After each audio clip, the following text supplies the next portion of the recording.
გამარჯობა, ეთერშია კურიერი 6 საათზე ახალ ამბებს კურიერის გუნდთან ერთად მე კესო ქაფიანძე გაგაცნობთ. ინფრასტრუქტურის მინისტრის ყოფილ მოადგილეს კობა გაბუნიას აღკვეთი ღონისძიების სახით პატიმრობა შეეფარდა. თბილისის საქალაქო სასამართლომ ცოტა ხნის წინ პროკურატურის შუამდგომლობა დააკმაყოფილა. დაცვის მხარე ბრალდებულის გათავისუფლებას 400.000 ლარიანი გირაოს სანაცვლოდ ითხოვდა. კობა გაბუნიას ბრალადედება სამსახურეობრივი უფლებამოსილების ბოროტად გამოყენება. საუბარია ეგრეთ წოდებულ ბაღების საქმის ეპიზოდზე. ამავე საქმეზე პასუხისგებაშია მიცემული მუნიციპალური განვითარების ფონდის რამდენიმე თანამშრომელიც.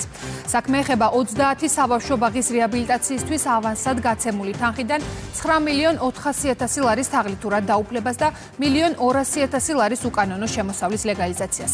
სამართალდამცველებმა პირადი და საცხოვრებელი სახლების შრეკა ჩაატარეს 20 სხვადასხვა ობიექტზე, მათ შორის ინფრასტრუქტურის ყოფილი მინისტრის ირაკლი ქარსელაძის სახლშიც. კობა გაბუნიას მიმართ წარდგენილი ბრალდებიდან გამოიკვეთა ის, რომ არის განთქმითი ჩვენებები, ასახელებენ თითქოს და კობა გაბუნია რაღაც დავალებას აძლევდა ამ ავანსებთან დაკავშირებით ფონდის ხელმძღვანელობას, თუმცა სხვა მტკიცებულება მოცემულ ეტაპზე რაიმე საქმეში არ მოიპოვებოდა. თვითონ თავისი სამსახურეობრივი უფლებამოსილების ფარგლებში მოქმედებდა და მიაჩნდა, რომ კეთილსინდისერად ამ ხელა სამუშაო შესრულების პირობები შეიძლება რაღაც შეცდომა ჰქონოდა ადგილი, ასეთი პოზიცია გვაქვს. ბრალდებული არ თანამშრომლობს გამოძიებასთან, მიუხედავად იმისა, რომ არსებობს მთელი რიგი მტკიცებულებები, რითაც დასტურდება სწორედ მისი ინტერესი, რომ ლაგი კაპიტალს და მის ხელმძღვანელ პირებს ალექსანდრე და ბესიკ ბერძენიშვილებს მიიღოთ რამოდენიმე მილიონი ლარის ავანსი. ეს დასტურდება მოწმეთა ჩვენებებით, რამოდენიმე მოწმე პირდაპირ მიუთითებს, რომ კობა გაბუნიას ინტერესს წარმოადგენდა, რომ გაეცათ კონკრეტული ავანსი. მიუხედავად იმისა, რომ მათგან ინფორმირებული იყო, რომ ლაგი კაპიტალი არაფრის გაკეთებას არ აპირებდა და მიზნობრივად არ იხმარდა ესე თქვათ ავანსის სახით მიღებულ თანხებს. კონკრეტულ შეკრებილ მტკიცებულებათა ერთობლიობა გვაძლევდა შესაძლებლობას, რომ ირაკლი ქარსელაძის საცხოვრებელ მისამართებზე ჩაგვეტარებინა ჩხრეკა. ასევე გეტყვით, რომ სხვა მთელი რიგი საგამოძიებო მოქმედებები იქნა განხორციელებული, რისი დასტურიც არის ის, რომ დღეს მდგომარეობით ამ სისხლის სამართლის საქმეზე არაერთი პირია პასუხისგებაში მიცემული. ფინანსთა სამინისტროს საგამოძიებო სამსახურმა პროკურატურასთან ერთად ჩატარებული ღონისძიების შედეგად თაღლითობის მცდელობის ფაქტზე თბილისის მერის ინსპექტირებისა და შრომის უსაფრთხოების განყოფილების უფროცი სპეციალისტი დააკავა. მას ბრალი მიწის რეგისტრაციის სანაცვლოდ მოქალაქისგან 16.000 დოლარის აღების ფაქტზე წარედგინა. დანაშაული 6-დან 9 წლამდე პატიმრობას ითვალისწინებს. საქმის სხვა ფიგურანტების დადგენისა და გამოვლენის მიზნით გამოძიება გრძელდება. მართლ გუნდში აცხადებენ, რომ კორუფციასთან ბრძოლა ხელისუფლების ერთ-ერთი მთავარი პრიორიტეტია. კანონის წინაშე კი ყველა თანასწორია. მათივე თქმით, ქვეყნის ხელისუფლებამ ამ მიმართულებით არაერთი ქმედითი ნაბიჯი გადადგა. კორუფციის წინააღმდეგ ბრძოლა გააგრძელდება და მთავრობის პოლიტიკა ნებისმიერი კანონდარღვევის მიმართ მკაცრი იქნება. ვიღაცებს ეგონათ, რომ კორუფციასთან ბრძოლა შეიძლება იყოს კამპანიური ხასიათის. მოკლევადიანი რაღაცა მოკლე ბენეფიტის მისაღებად და მოსახლეობის მოსახიბლად, ასე ვთქვათ. მაგრამ ნელ-ნელა მე მგონი ყველა რწმუნდება, რომ ეს კამპანიური ხასიათის არ არის და ის გაგრძელდება და იქნება მუდმივად ასე. როგორც ძველ საქმეებზე, მაგრამ განსაკუთრებით თუ მომავალში ვინმე დაფიქრდება ამაზე.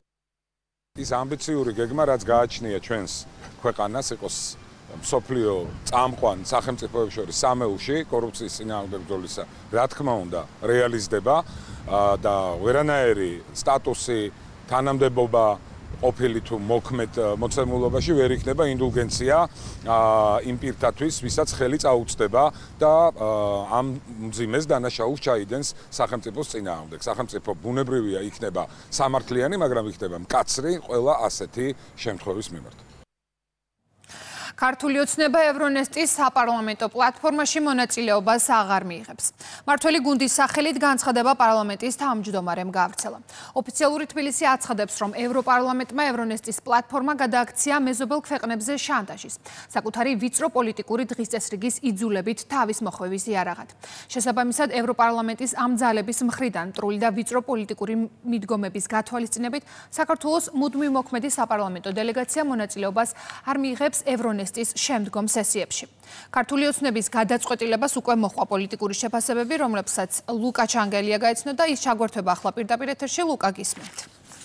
ესო პირველ რიგში მართველი გუნდის პოზიციით უნდა დავიწყოთ. ქართულ ოცნებაში საპარლამენტო უმრავლესობაში ამბობენ, რომ ევრონესტის ის რეზოლუცია, რომელიც გუშინ გამოქვეყნდა, არის მორიგის შანტაჟის იარაღი, რომელსაც იყენებენ ევროპელი ბიუროკრატები საქართველოს ხელისუფლების წინააღმდეგ. ქართულ ოცნებაში ფიქრობენ, რომ ევრონესტის ამ რეზოლუციის შექმნის პროცესში მონაწილეობა აუცილებლად უნდა მიეღოთ იმ ევროპარლამენტარებს, რომლებიც მუდმივად გამოირჩევიან საქართველოს ხელისუფლების წინააღმდეგ უსაფუძვლო ბრალდებებითა და კრიტიკით, რომელიც ქართული ოცნების იმიჯის შელახვას ისახავს მიზნად. არაფერი ძნელი სავარაუდო არ იყო, მაგრამ თქვათ ასე თუ შეტოპავდნენ და იტყოდნენ, რომ ხელისუფლებას არ ცნობდნენ და ის არალეგიტიმურია, მართლაც არ გვეგონა ასე პირდაპირ განცხადებას, მაგრამ აქამდეც მივიდნენ. იმიტომ რომ ეს ადამიანები, იუკნევიჩიანები და მსგავსი ადამიანები მუდმივად ამას ამტკიცებდნენ და არ დაგიდევდნენ არანაირ მტკიცებულებას, ყოველთვის რაღაც თავისი გამოგონილი ნარატივებით საუბრობდნენ. ამიტომ ასეთ არასერიოზულ დამოკიდებულებას ჩვენ ვერ ავიტანთ, წინასწარ ვიცოდით, ეს ვარაუდობდით და არ მივიღეთ მონაწილეობა. მომავალშიც არ მივიღებთ, იმიტომ რომ სპიდრი არ გამოასწორებენ ამ მიდგომებს. მიუხედავად იმისა, რომ გავრცელებულ დოკუმენტში კონკრეტული ფაქტები და მაგალითები მოყვანილი არ არის და მხოლოდ მოსაზრების დონეზე არის საუბარი საქართველოში მიმდინარე მოვლენებთან დაკავშირებით, ქართული ოცნების ოპონენტები, ოპოზიციის წარმომადგენლები სრულად იზიარებენ გავრცელებულ ტექსტს. ახლა ქართული ოცნების ოპონენტები ამბობენ იმასაც, რომ ყველა ფაქტი, რაც ევრონესტის რეზოლუციაში არის მოყვანილი, არის რეალური და ის სიმართლე შეესაბამება. ჩვენს მიერვე აღებული ვალდებულებების შესრულებისკენ მოგვიწოდებენ და ამას პაპუაშვილი და ოცნება ასაღებს როგორც საქართველოს მიმართ მტრულ დამოკიდებულებას. რა თქმა უნდა, ეს ასე არ არის. რა თქმა უნდა, ამ რეზოლუციაში საუბარი იყო დემოკრატიის უკუსლაზე, კანონის უზენაესობის სრულ მოსპობაზე, იმ ძალიან სავალალო უკან გადადგმულ ნაბიჯებზე, რაც სამწუხაროდ ახასიათებს ბოლო წლების ქართულ პოლიტიკას და ქართული სახელმწიფოებრიობის იავარ ქმნაზე. ეს არის ტრაგედია. ეს არის ტრაგედია ამ ქვეყნისთვის იმ ძალიან მძიმე ფონზე, რაც არის ქვეყანაში შექმნილი. ევრონესტის მიერ შედგენილ რეზოლუციაში საუბარი არის საქართველოს მთავრობაზე, როგორც თვითაღიარებულ ხელისუფლებაზე, თუმცა არ არის ნახსენები ეუთო ოდირის მიერ გავრცელებული დასკვნა, რომელიც სადამკვირვებლო მისიამ საქართველოში 2024 წლის საპარლამენტო არჩევნებთან დაკავშირებით შეადგინა. როგორც იცით, ეუთო ოდირის დასკვნაში ნათქვამი არის ის, რომ საქართველოში არჩევნები ჩატარდა ყველანაირი ზედმეტი ჩარევისა და გაყალბების გარეშე. მიუხედავად ამისა, ევროპელი ბიუროკრატები და ის ევროპარლამენტარები, რომლებმაც აღნიშნული დასკვნა მოამზადეს, მაინც მიიჩნევენ, რომ საქართველოს ხელისუფლება არის არალეგიტიმური. სწორედ ამაზე ამახვილებენ ყურადღებას მმართველ გუნდში. საპარლამენტო უმრავლესობის წარმომადგენლები ამბობენ, რომ ეს და სხვა ბრალდებები, რომელიც რეზოლუციაში არის გაჟღერებული, სიმართლეს არ შეესაბამება და არის ტყუილი, რომელიც იმ კამპანიის ნაწილია, რომელსაც ბრიუსელი უკვე წლებია საქართველოს ხელისუფლების წინააღმდეგ აწარმოებს.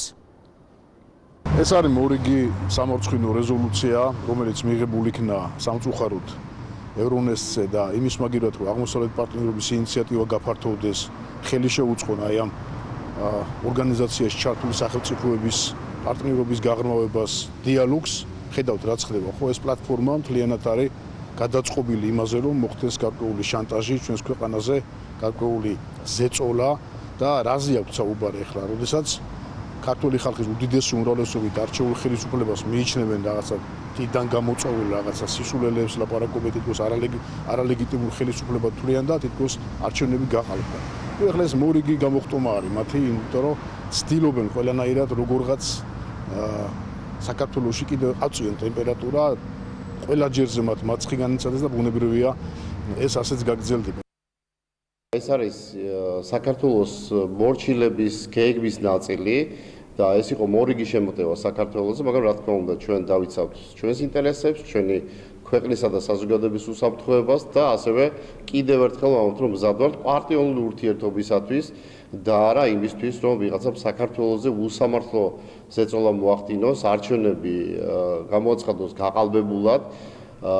რა შემთხვევაშიც აბსოლუტურად არ არსებობს არც ერთი ფაქტი ამის და ასევე თვითგამოცხადებულად გამოაცხადოს საზოგადოების უმრავლესობის მიერ არჩეული ხელისუფლება. რა თქმა უნდა, ეს არ არის პარტიული დამოკიდებულება, ეს არის მტრული დამოკიდებულება და ასეთ ურთიერთობის გაგრძელებას უბრალოდ აზრი არ აქვს.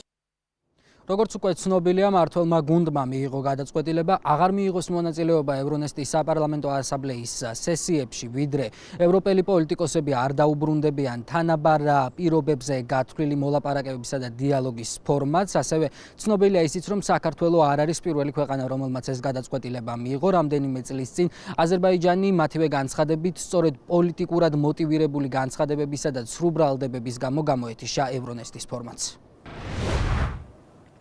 მადლობა ლუკა, თქვენ უსმენდით ლუკა ჩანგელიას. ქართული ოცნების გადაწყვეტილებასთან დაკავშირებით პარლამენტის თავმჯდომარემ განცხადება სოციალურ ქსელში დღის პირველ ნახევარში გამოაქვეყნა. შალო პაპუაშვილი საუბრობს ევროპარლამენტის გარკვეული ძალების მტრულ და ვიწრო პოლიტიკურ მიდგომებზე.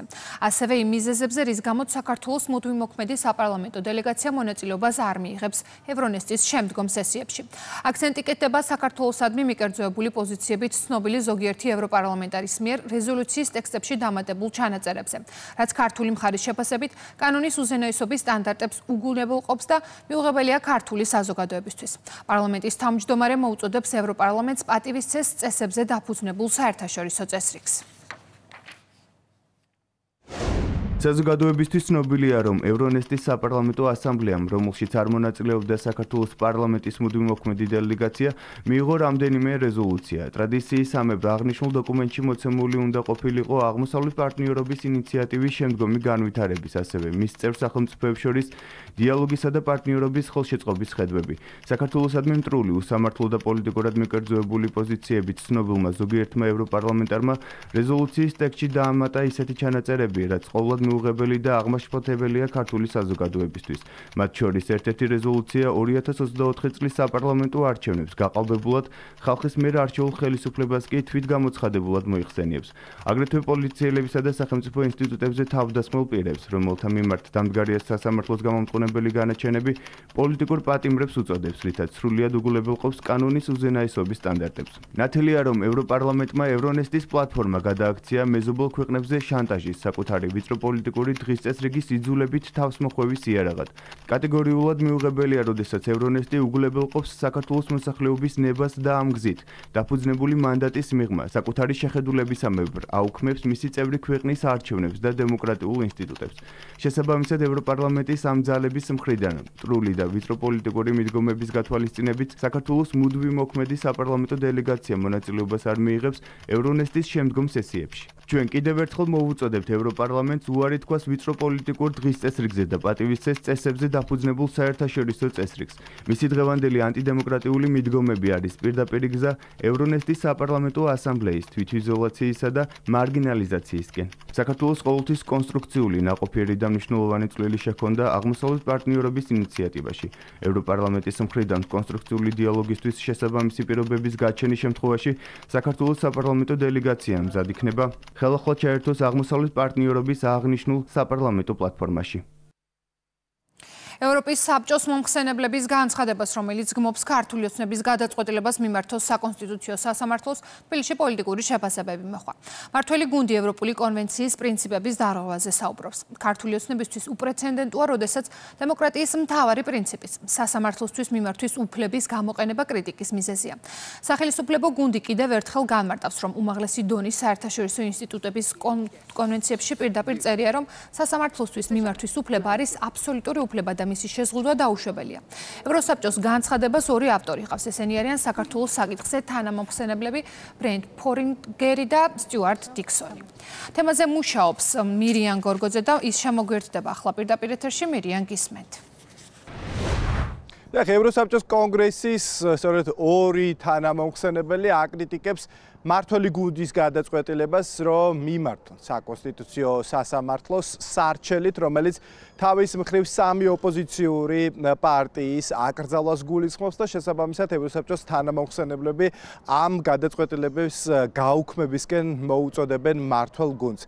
ამ პოზიციას იზიარებენ ოპოზიციაში, მათ შორის იმ ოპოზიციური პოლიტიკური პარტიების წარმომადგენლები, რომელთა აკრძალვის შესახებ სარჩელზე უნდა იმსჯელოს სწორედ საკონსტიტუციო სასამართლომ და ამ შემთხვევაში ოპოზიციაში დემოკრატიულ საზოგადოებაში საერთაშორისო აღიარებულ საერთაშორისო ნორმის გამოყენების უფლებას თავის მხრივ აღიარებენ, თუმცა ამ შემთხვევაში ოპოზიციონერი პოლიტიკოსები საუბრობენ იმის შესახებ, რომ ევროსაბჭოს კონგრესის ორი თანამოხსენებლის მხრიდან წამოსული კრიტიკა ამ შემთხვევაში ეყრდნობა და მიემართება არა სამართლებრივ ფორმას, არამედ სარჩელის შინაარსს.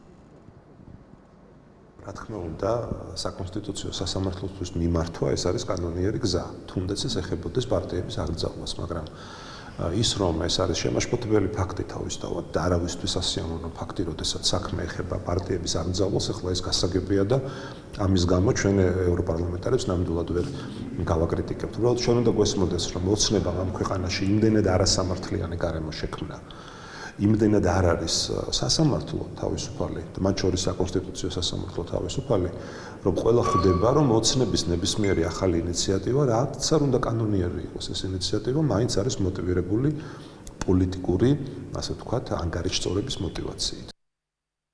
მე ვფიქრობ, ეს კრიტიკა არის ჩვეულებრივი დემოკრატიული კრიტიკა, იმიტომ რომ ჩვენი პარტიები და მეგობრები ხედავენ, რომ პარტიებს დღეს გზალავენ საკუთარი პოლიტიკური შეხედულების გამო.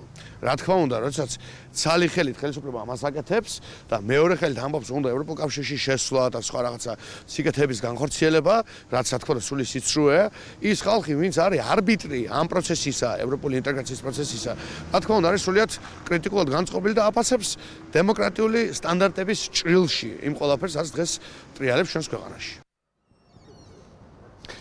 ევროკავშირის ფუნდამენტური უფლებების ქარტია, ადამიანის უფლებათა ევროპული კონვენცია, გაეროს ადამიანის უფლებათა ორგანიზაციის სამოქალაქო და პოლიტიკური უფლებების საერთაშორისო პაქტი, ადამიანის უფლებათა დეკლარაცია, ზოგადად ყველა უმაღლესი დონის საერთაშორისო ინსტიტუცია ცალსახად აღიარებს, რომ სასამართლოსთვის მიმართვის უფლება არის აბსოლუტური შესაძლებლობა ყველასთვის, რათა დაიცვან საკუთარი უფლებები, სწორედ ამ საკითხზე საუბრობენ განსაკუთრებული აქცენტით მმართველი გუნდის წარმომადგენლები და ამბობენ, რომ საერთაშორისოდ აღიარებული ნორმის გამოყენებისთვის მათ წინააღმდეგ მიმართული კრიტიკა ბუნებრივია მათთვის არის მიუღებელი და როგორც მმართველი გუნდის წარმომადგენლები საუბრობენ, ეს ქმედებები ევრობიუროკრატების მხრიდან მათზე ზეწოლის განხორციელების მორიგი მცდელობა. ეს არის საერთოდ უპრეცედენტო რამ, ასეთ რამე არც მსმენია. ეს რომ იყოს ადმინისტრაციული გადაწყვეტილება, აი მაგალითად ახლა გერმანიამ არის საშუალება, იქ არაკონსტიტუციურად გერმანიის კანონმდებლობით შეიძლება ცნონ როგორც ესე იგი პოლიტიკური პარტია, ასევე ჩვეულებრივი ორგანიზაციებიც. და ერთ-ერთი ორგანიზაცია ცნო შინაგან საქმეთა სამინისტრომ არაკონსტიტუციურად გერმანიაში. ჩვენ ეს პროცედურა არ აქვს, ჩვენ სასამართლოს მეშვეობით აქვს ეს პროცედურა, ადმინისტრაციული გადაწყვეტილება რომ ყოფილიყო, კიდე რაღაცას გავიგებთ და მიმართვის უფლებაზეც კი რომ ამას დაგიწყებენ. ესე იგი, რას გეუბნებიან, რომ შენ სუვერენიტეტი არ გაგაჩნია. მე რა შენ კონსტიტუციაში რა გიწერია, მაგას რა მნიშვნელობა აქვს? თავარი არის ჩემი ნება, თავარი არის ჩემი შეხედულება. შენი დოკუმენტი უმაღლესი კონსტიტუცია, ხო, მეორე ხარისხოვანი დოკუმენტია. რა სიხედები იმაში? რატო იყენებ იმ უფლებებს? აი ეს არაფერს არ ნიშნავს. აი ესეთი ზემოდანყურების დამოკიდებულება არის ყველაზე უფრო ცუდი და ამას პირველად არ ავლენენ. კრიმინალების ადგილი პოლიტიკაში არ არის და არის სრულიად გამაოგნებელი დამოკიდებულება, რასაც ჩვენ ვაწყდებით ევროკავშირის და ევროპული სტრუქტურების მხრიდან, ზოგადად იმ ადამიანების მხრიდან, ვისაც არ ესმით, რას ნიშნავს სასამართლო, ვინც უგულებელყოფენ სასამართლო ინსტანციას და თვლიან, რომ სასამართლო ეს არის რაღაც ზედმეტი დანამატი დემოკრატიული წყობის, მათ არ ესმით საერთოდ რას ნიშნავს დემოკრატია, სწორედ სასამართლო არის ის ინსტანცია, რომელიც იხილავს და იღებს გადაწყვეტილებას კონკრეტული პოლიტიკური პარტიის გაუქმებაზე და არა ისე, როგორც ეს ზოგიერთ ქვეყანაში იქნება ეს უკრაინა თუ მოლდოვა ხდებოდა, იგივე პოლიტიკურ პარტიებთან მიმართებით. ქართული ოცნების სარჩელი უკვე საკონსტიტუციო სასამართლოშია, სახელმწიფო გუნდის მიერ მომზადებული სარჩელი თავის მხრივ გულისხმობს სამი ოპოზიციური პარტიის ნაციონალური მოძრაობის, ლელო ძლიერი საქართველოსთვის და კოალიცია ცვლილებებისთვის აკრძალვას. მადლობა თქვენ უსმენთ მირიან გორგოძეს. პარტიამ ალტერნატივა გერმანიისთვის მერის არჩევნების გაყალბების ბრალდებით ბრანდენბურგის პროკურატურაში სარჩელი შეიტანა. მთავარი ოპოზიციური პარტია ქალაქის ადმინისტრაციას დარღვევებში ადანაშაულებს და განმეორებითი არჩევნების დანიშვნას ითხოვს. პარტიაში აცხადებენ, რომ 19 ოქტომბრის მერის არჩევნებში მათი მხარდაჭერილი და მოუკიდებელი კანდიდატი 54%-ით ლიდერობდა, თუმცა საფოსტო ბიულეტენებმა ვითარება მისი კონკურენტის სასარგებლოდ შეცვალა, რომელმაც 160 ხმით გაიმარჯვა. ალტერნატივა გერმანიისთვის არ არის ერთადერთი პოლიტიკური სუბიექტი, რომელიც არჩევნების გაყალბების გამო ჩივის. საქმე აღიძრა ქალაქ ბად-ფრაინვალდის ადმინისტრაციის წინააღმდეგ. სარჩელის ავტორები საზოგადოებრივი წესრიგის დეპარტამენტის ხელმძღვანელი და ქალაქის საარჩევნო კომისიის მოადგილე არიან, მათ თანამდებობებიც დატოვეს. ქალაქის ადმინისტრაციის ცნობით არჩევნების მეორე ტურში 400-ზე მეტი ბიულეტენი ორჯერ გაიგზავნა. ზოგიერთ შემთხვევაში მოქალაქეებმა ბიულეტენები მათი მოთხოვნის გარეშე მიიღეს. ოპოზიციის რამდენიმე მხარდამჭერმა საპროტესტო აქცია გამართა რუსთავიორის შენობის შესასვლელთან.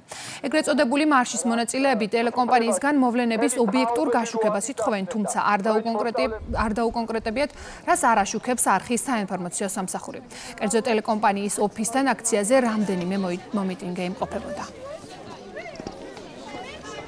ვითხოვთ, რომ საზოგადოებას უთხრათ რეალური საწუხარი. მათი რეალური საწუხარი რაც არის ის გაშუქდეს და მათ შორის ხალხმა გაიგოს, რომ ჩვენ არ ცხოვრობთ კარგ ქვეყანაში პირიქით. შინაგან საქმეთა სამინისტროს თანამშრომლებმა ბოლო 5 დღის განმავლობაში რუსთაველის გამზირის გადაკეტვის ფაქტზე აქციის 29 მონაწილე დააკავეს. დაკავებულებს ადმინისტრაციული სამართალდარღვევათა კოდექსის შესაბამისად შეკრება მანიფესტაციის ჩატარების წესის დარღვევას ედავებიან. უწყების ინფორმაციით აქციის მონაწილეები არ დაემორჩილებენ სამართალდამცველების არაერთ მოწოდებას, არ ჩაედინათ კანონსაწინააღმდეგო ქმედება და არ გადაეკეტათ გზის სავალი ნაწილი. თუმცა მცირე რაოდენობის მიუხედავად დემონსტრანტებმა კვლავ გადაკეტეს რუსთაველის გამზირი და ხელოვნურად შეაფერხეს ტრანსპორტის მოძრაობა.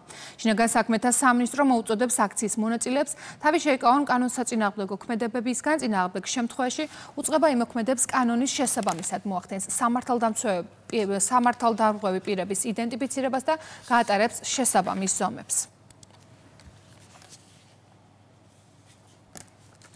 შინაგან საქმეთა სამინისტრო იანვრიდან სექტემბრის ჩათვლით დანაშაულის სტატისტიკას აქვეყნებს. 9 თვის მონაცემებით რეგისტრირებული დანაშაულის გახსნის მაჩვენებელმა უმაღლეს ნიშნულს 77.25% მიაღწია, რაც წინა წლის ანალოგიურ პერიოდთან შედარებით გაზრდილი მაჩვენებელია. უწყება წერს, რომ თავად რეგისტრირებული დანაშაულის რაოდენობა 40.464-ია, რაც წინა წელთან შედარებით დანაშაულების გამოვლენის ზრდის და პოლიციის ბრძოლის პროპორციულად მომატებულია მხოლოდ 2.26%-ით. 46.92%-ით არის გაზრდილი ნარკოდანაშაულის ფაქტების გამოვლენა. 75%-იანი ზრდა ფიქსირდება ისეთი კატეგორიის დანაშაულების გამოვლენის მიმართულებით, როგორიცაა ეგრეთ წოდებულ ქურდულ სამყაროსთან დაკავშირებული დანაშაულები. 33%-იანი ზრდა ფიქსირდება ცეცხლსასროლი იარაღის უკანონო შეძენა შენახვისა და ტარების მიმართულებითაც.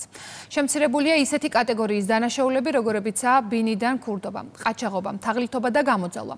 ასევე განზრახ მკვლელობების რაოდენობა. კლების ტენდენცია ფიქსირდება ადამიანის ჯანმრთელობის წინააღმდეგ ჩადენილი დანაშაულის ფაქტების კუთხით. შემცირებულია სქესობრივი კიბერდანაშაულისა და ტრაფიკინგის, მათ შორის არასრულწლოვანთა ვაჭრობის ფაქტების რაოდენობა. შედარებით გაზრდილია სატრანსპორტო დანაშაულების რაოდენობა. 191 ერთეულით არის მომატებული მოძრაობის უსაფრთხოების ან ექსპლუატაციის წესის დარღვევის ფაქტები. მიმდინარე წელს გასული წლის ანალოგიურ პერიოდთან შედარებით შემცირებულია ისეთი კატეგორიის დანაშაულები, როგორიც არის ქურდობა, თაღლითობა, ყაჩაღობა, გამოძალვა.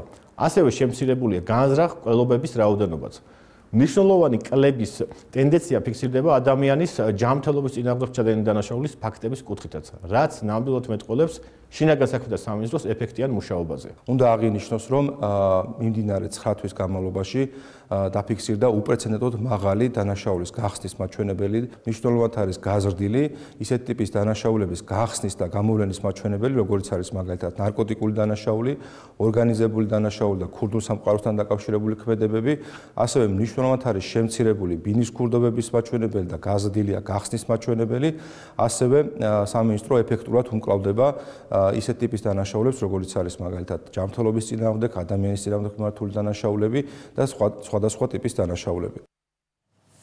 თელავის რაიონულმა სასამართლომ ყოფილი ცოლის დაჭრასა და მეგობრის მკვლელობაში ბრალდებულს აღკვეთი ღონისძიების სახით პატიმრობა შეუფარდა. პროკურორის განმარტებით დაკავებულის მხრიდან დანაშაულის ხელახალი ჩადენის, მიმალვის, მოწმეებზე ზემოქმედებისა და მტკიცებულებების განადგურების საფრთხე არსებობდა. დაცვის მხარემ კი 20,000 ლარიანი გირაო მოითხოვა. მოსამართლემ სრულად გაითვალისწინა პროკურატურის შუამდგომლობა, თავად ბრალდებულმა 43 წლის ზურაბ ზურაშვილმა დანაშაული აღიარა და მოტივზე ისაუბრა. რამდენიმე დღის წინ სიღნაღის სოფელ ძველ ანაგაში მოხდა. 47 წლის კაცი ადგილზე დაიღუპა, 41 წლის ქალი კი საავადმყოფოშია გადაყვანილი. ბრალდების ხარე ითხოვდა, რომ ბრალდებულს აღკვეთის ღონისძიების სახით შეფარდებოდა პატიმრობა, მას ბრალი ედება დაამძიმებელ გარემოებაში ჩადენილი განზრახ მკვლელობის მცდელობისათვის, ჩადენილი ქალისა და მამაკაცის თანასწორობის გამო, ასევე ოჯახის წევრისა და ორი პირის მიმართ, აგრეთვე მას ბრალი ედება ცეცხლსასროლი იარაღის მართლსაწინააღმდეგო შეძენა შენახვისათვის, ბრალდებულმა სრულად სცნო თავი წარდგენილ ბრალდებაში დამნაშავედ, ასევე სასამართლომ გაიზიარა ბრალდების ხარის არგუმენტები ბრალდებულისათვის აღკვეთის ღონისძიების სახით პატიმრობის გამოყენების თაობაზე და მას აღკვეთის ღონისძიების სახით შეუფარდა პატიმრობა. ნარკოდანაშაულის ბრალდებით დაკავებულია ორი პირი. ერთ-ერთი კუბის რესპუბლიკის მოქალაქეა. სამართალდამცველებმა ბრალდებულების პირადი და საცხოვრებელი საკლების ჩხრეკის შედეგად ამოიღეს სარეალიზაციოდ გამზადებული მეთადონი და გამომშრალი მარიხუანა. ასევე დაფასოებისთვის საჭირო მასალები. დანაშაულები 20 წლამდიან უვადო თავისუფლების აღკვეთას ითვალისწინებს.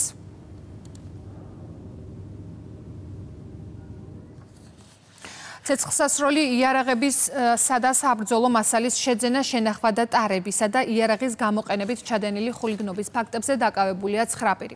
შინაგან საქმეთა სამინისტრომ სხვადასხვა დროს ჩატარებული ოპერატიული ღონისძიებების შედეგად ამოიღო სხვადასხვა სახის ცეცხლსასროლი იარაღი. მათ შორის პისტოლეტები, მჭიდები და საბრძოლო ვაზნები. დანაშაული 7 წლამდე პატიმრობას გულისხმობს.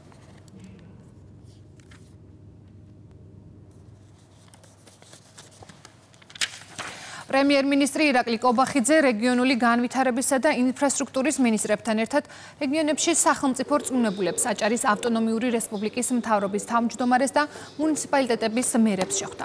მთავრობის მეთაურმა მერებს ადგილობრივი თვითმმართველობის არჩევნებში გამარჯვება მიულოცა და წარმატებები უსურვა. პრემიერ-მინისტრმა ყურადღება გაამახვილა თითოეული მუნიციპალიტეტის სისტემურად განვითარებაზე, როგორც მთავრობის ერთ-ერთ უმთავრეს პრიორიტეტზე. საუბარი შეეხო ქვეყნის განვითარების ახალ 10 წლიან სტრატეგიას 2026-2035 წლებისთვის და დოკუმენტზე მუშაობის პროცესი მუნიციპალიტეტების აქტიური ჩართულობის აუცილებლობაზე ისაუბრა. ასევე მთავრობის მეთაურმა პრემიერ-მინისტრმა ხაზგასმით აღნიშნა, რომ ახალ ინიციატივებზე მუშაობისას სრულად უნდა იყოს გათვალისწინებული მოსახლეობის საჭიროებები. ირაკლი კობახიძემ განსაკუთრებული ყურადღება დაუთმო რეგიონში მიმდინარე პროექტების კეთილსინდისიერად განხორციელების მნიშვნელობას და სახელმწიფო რწმუნებულებსა და მუნიციპალიტეტების მერებს მიმდინარე სამუშაოების აქტიური კონტროლისკენ მოუწოდა. ირაკლი კობახიძემ ასევე ისაუბრა ცენტრალური და ადგილობრივი ხელისუფლების მჭიდრო კოორდინაციის მნიშვნელობაზე და მუნიციპალიტეტების მერებს სრული მხარდაჭერა დაუდასტურა. შეხვედრაზე განხილული იქნა სხვადასხვა მიმდინარე საკითხები, კერძოდ პროექტების მიმდინარეობა მუნიციპალიტეტებში, ასევე სამოქმედო გეგმები მომავალ წელს, თუ რა ტიპის პროექტები უნდა განხორციელდეს. და პრემიერმა აღნიშნა, რომ ეს პროექტები უნდა იყოს მოსახლეობის საჭიროებებზე მაქსიმალურად მორგებული და ხარჯეფექტური. გარდა ამისა, განსაზღვრეთ და შევთანხმდით, რომ მუნიციპალიტეტები უახლოეს პერიოდში დაიწყებენ მუშაობას და ჩვენს მუშაობთ ამაზე ჩვენი კუთხით, როგორი უნდა იყოს მათი განვითარების გეგმა გრძელვადიან პერიოდში, 10 წლიან პერიოდში. და ეს გეგმა უნდა იყოს დეტალურად გაწერილი. თუ რა რესურსია მისთვის საჭირო, რომ საბაზო ინფრასტრუქტურა სრულად იყოს მუნიციპალიტეტებში მოწესრიგებული. ცენტრალიზებული შესყიდვის ორგანოს შექმნით სახელმწიფოს ექნება ერთიანი პირობები გამოცდილებასა და ფინანსურ მაჩვენებლებთან მიმართებით. აცხადებს გურამ დუმბაძე. საქართველოს მთავრობის ეფექტიანობის დეპარტამენტის უფროსის განცხადებით, მთავრობა სახელმწიფო შესყიდვების მიმართულებით მნიშვნელოვან რეფორმებს ახორციელებს, რომელიც გაცილებით გაუმჯობესებს და ეფექტიას გახდის ბაზრის კვლევისა და შესყიდვების მთლიან პროცესს.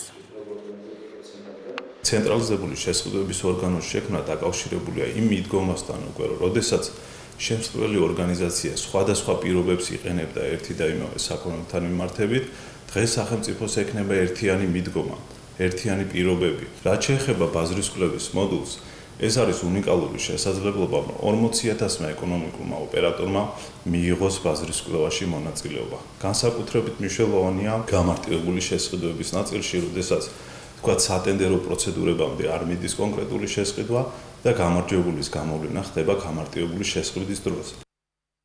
მთავრობის ანტიკორუფციული რეფორმების ფარგლებში შეიქმნა ბაზრის კვლევის ელექტრონული მოდული MRS სისტემა, რომელიც ფაქტობრივად გამორიცხავს მომწოდებლებს ან შესყიდველებს შორის კორუფციული გარიგებებში შესვლას, აბსოლუტურად აღზევს ბაზრის კვლევის ეტაპზე მონაცემების გაყალბებას, ან თქვათ არასწორი მონაცემების შემდეგ ტენდერის გამოცხადებას. ბაზრის კვლევა არის სახელმწიფო შესყიდვის პირველი ეტაპი, რომლის კარგად ჩატარება, სამართლიანად ჩატარება და სწორი ფასების აღება შემდგომში უზრუნველყოფს და არის საწინდარი ტენდერის შესყიდვის სამართლიანი და საბაზრო ფასით განხორციელების. ასევე ჩვენ ვქმნით ცენტრალიზებული შესყიდვების ორგანოს, სააგენტოს, რომელიც ასევე პასუხისმგებელი იქნება კონსოლიდირებულად, ცენტრალიზებულად გარკვეული მარჟების ზევით დიდი სახელმწიფო შესყიდვების განხორციელებაზე. ისტორიულ სამარყანდში იუნესკოს 53-მე სესიაზე გრძელდება საქართველოს საგარეო საქმეთა მინისტრის და ქართული დელეგაციის ვიზიტი. დღეს სამარყანდში ჩასულ იუნესკოს 194 წევრი ქვეყნის 3000-ზე მეტ დელეგატს შესაძლებლობა აქვთ ქართულ ფოლკლორს გაიცნოს. გაიცნონ დღესვე ქართულ კუთხეში გაიმართა ანსამბლ ბასიანის კონცერტით, სადაც ქართული არამატერიალური კულტურული ძეგლი ჩაკრულო გაჟღერდა. მაკო ბოჭურიშვილმა უზბეკეთში უკვე გამართა ორმხრივი შეხვედრები იუნესკოს გენერალურ დირექტორთან, ასევე აზერბაიჯანელ ყაზახ და უნგრელ კოლეგებთან. საქართველოს საგარეო საქმეთა მინისტრმა გახსნა იუნესკოს კონფერენციის მეორე სამუშაო დღე და პოლიტიკურ დებატებზე სიტყვით გამოვიდა. სამარყანდში იუნესკოს კონფერენცია მესამე დღეა მიმდინარეობს.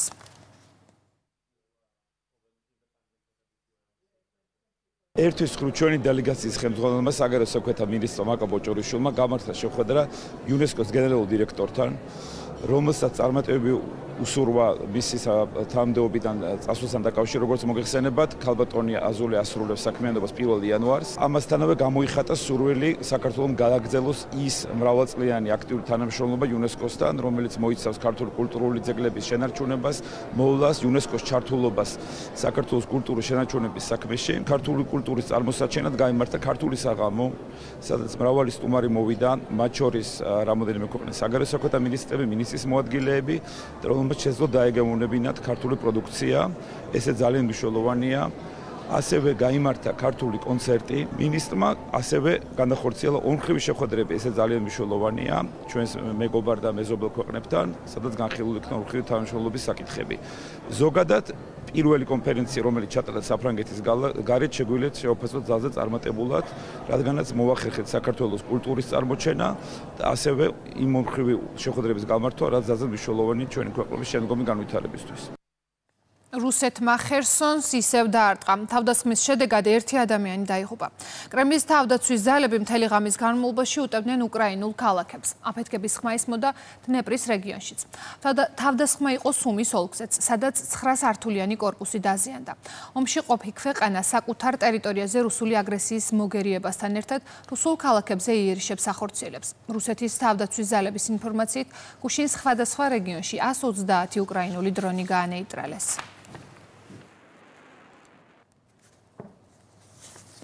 ოპოზიციის წევრები და სამოქალაქო საზოგადოების აქტივისტები აცხადებენ, რომ უკრაინის ხელმძღვანელობა იყენებს სამართლებრივ ზეწოლას, რათა ოპონენტები დააშინოს და კრიტიკოსები გააჩუმოს. ამის შესახებ ნათქვამია პოლიტიკოს სტატიაში სახელწოდებით ზელენსკის მმართველობის ბნელი მხარე. პუბლიკაციაში უკრაინის ხელისუფლების მხრიდან სამართლებრივი ზეწოლის მაგალითად მოყვანილია უკრაინის ენერგოკომპანიის უკრენერგოს ყოფილი ხელმძღვანელის ვოლოდიმერ კუდრიცკის მაგალითი, რომელსაც სტატიის მიხედვით 2024 წელს აიძულეს თანამდებობა დაეტოვებინა.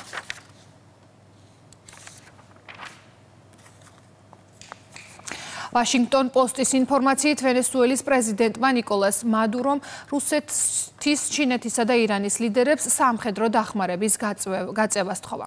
როგორც გამოცემა ამერიკის მთავრობის დოკუმენტებზე დაყრდნობით იუწყება, კარიბის ზღვის აუზში ამერიკული სამხედრო ძალების ზრდის ფონზე მადურომ წერილი მისწერა პუტინს, რომელიც მისთვის მაღალი რანგის თანაშემწეს უნდა გადაეცა.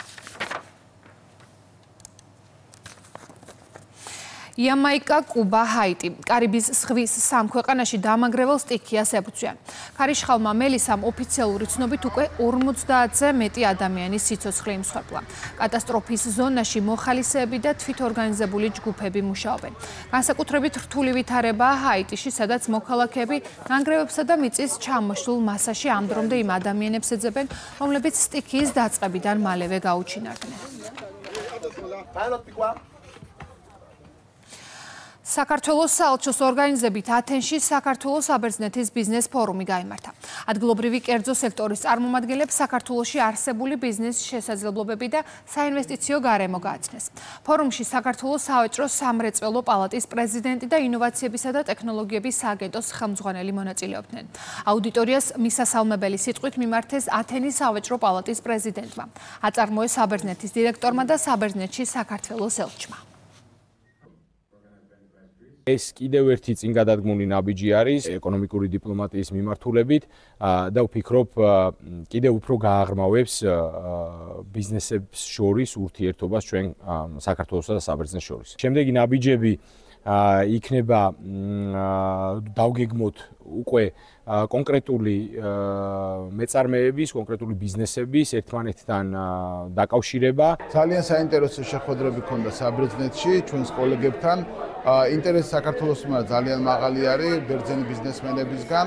სხვადასხვა მიმართულებით საელჩო ძალიან აქტიურად მუშაობს, ძალიან ბევრი კარგი შეხვედრა ქონდა, გვაქვს კიდევ ძალიან ბევრი კარგი შეხვედრა დაგეგმილი. გავაცანით ქვეყნის საინვესტიციო მიმზიდველობა, გავაცანით ის მნიშვნელოვანი რეფორმები, რომელსაც საქართველოს მთავრობა ახორციელებს ინოვაციებისა და ტექნოლოგიების მიმართულებით, ახალი სტარტაპ, ინოვაციური სტარტაპის სტატუსი, ის მნიშვნელოვანი საგადასახადო შეღავათები, რაც ბერძნულ სტარტაპებს შეიძლება ქონდეთ საქართველოში გადმორეგისტრირების შემთხვევაში, ასევე ვიზაუბრეთ საინფორმაციო ტექნოლოგიების IT სფეროში საერთაშორისო კომპანიების დაწესებული შეღავათებისადმი. ბერძენი მეწარმეებისთვის დიდი შესაძლებლობები და პოტენციალი არსებობს როგორც საქართველოში ეკონომიკის სხვადასხვა სექტორში ინვესტიციების განხორციელებისათვის, ისე ქართულ კომპანიებთან თანამშრომლობისა და ორმხრივად სასარგებლო შეთანხმებების მიღწევის კუთხით. ძალიან მნიშვნელოვანი განცხადებები გაკეთდა. ვიდეო იყო მრავლის მომცველი და მჯერა, რომ თითოეულმა ჩვენგანმა, განსაკუთრებით კი მეწარმეებმა დიდი იდეები მიიღეს, რომელთაც შესაძლოა კომერციული გარიგებები მოყვეს. საქართველოს მყარი ნარჩენების მართვის კომპანიის დირექტორი კახეთის რეგიონში მდებარე ნარჩენების განთავსების ობიექტებს ეწვია. მიხეილ გოგოლიძე საგარეჯოს, თელავის, დედოფლისწყაროსა და ლაგოდეხის მუნიციპალურ ნაგავსაყრელებსა და ყვარელში მდებარე გადამტვირთავ სადგურზე არსებულ ვითარებას გაეცნო.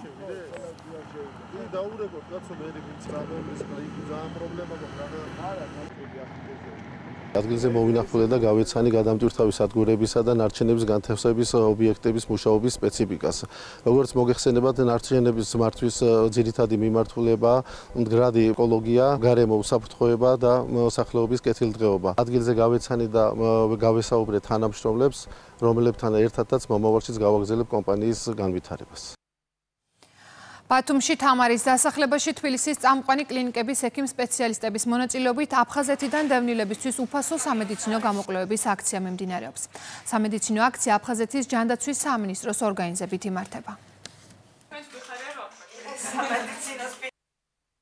წელს აფხაზეთის ჯანდაცვის სამინისტრომ ქვეყნის მასშტაბით 10-მდე უფასო სამედიცინო გამოკვლევები ჩაატარა, რომლის ფარგლებშიც იფსარგებლა 1000-მდე ბენეფიციარმა და ეს ძალიან მნიშვნელოვანი პროექტია ჩვენი მთავრობისთვის. აფხაზეთის მთავრობის ხდომაზე მინისტრებს დაევალათ 2026 წლის პროგრამები და პროექტები, რომელსაც ისინი წარმოადგენენ, უნდა იყოს მორგებული ჩვენი დევნილი საზოგადოების საჭიროებებზე და კეთილდღეობაზე. მსოფლიოს არაერთ ქვეყანაში ჰელოუინის კარნავალზე ათასობით ადამიანი შეიკრიბა. წვეულება განსაკუთრებით სანახაობრივი იყო ლოს-ანჯელესში, სადაც ტრადიციულად უამრავი ადამიანი შეიკრიბა. მათ კოსტუმირებული მსვლელობა მოაწყვეს, რომელიც სხვადასხვა ისტორიულ, ანიმაციურ და თანამედროვე შემოქმედებით მოტივებზე იყო შექმნილი. ღონისძიება, რომელიც ცნობილია თავისი ექსტრავაგანტული დეკორაციებით, სანტა-მონიკას ბულვარზე კილომეტრ ნახევარი სიგრძის მონაკვეთზე ჩატარდა.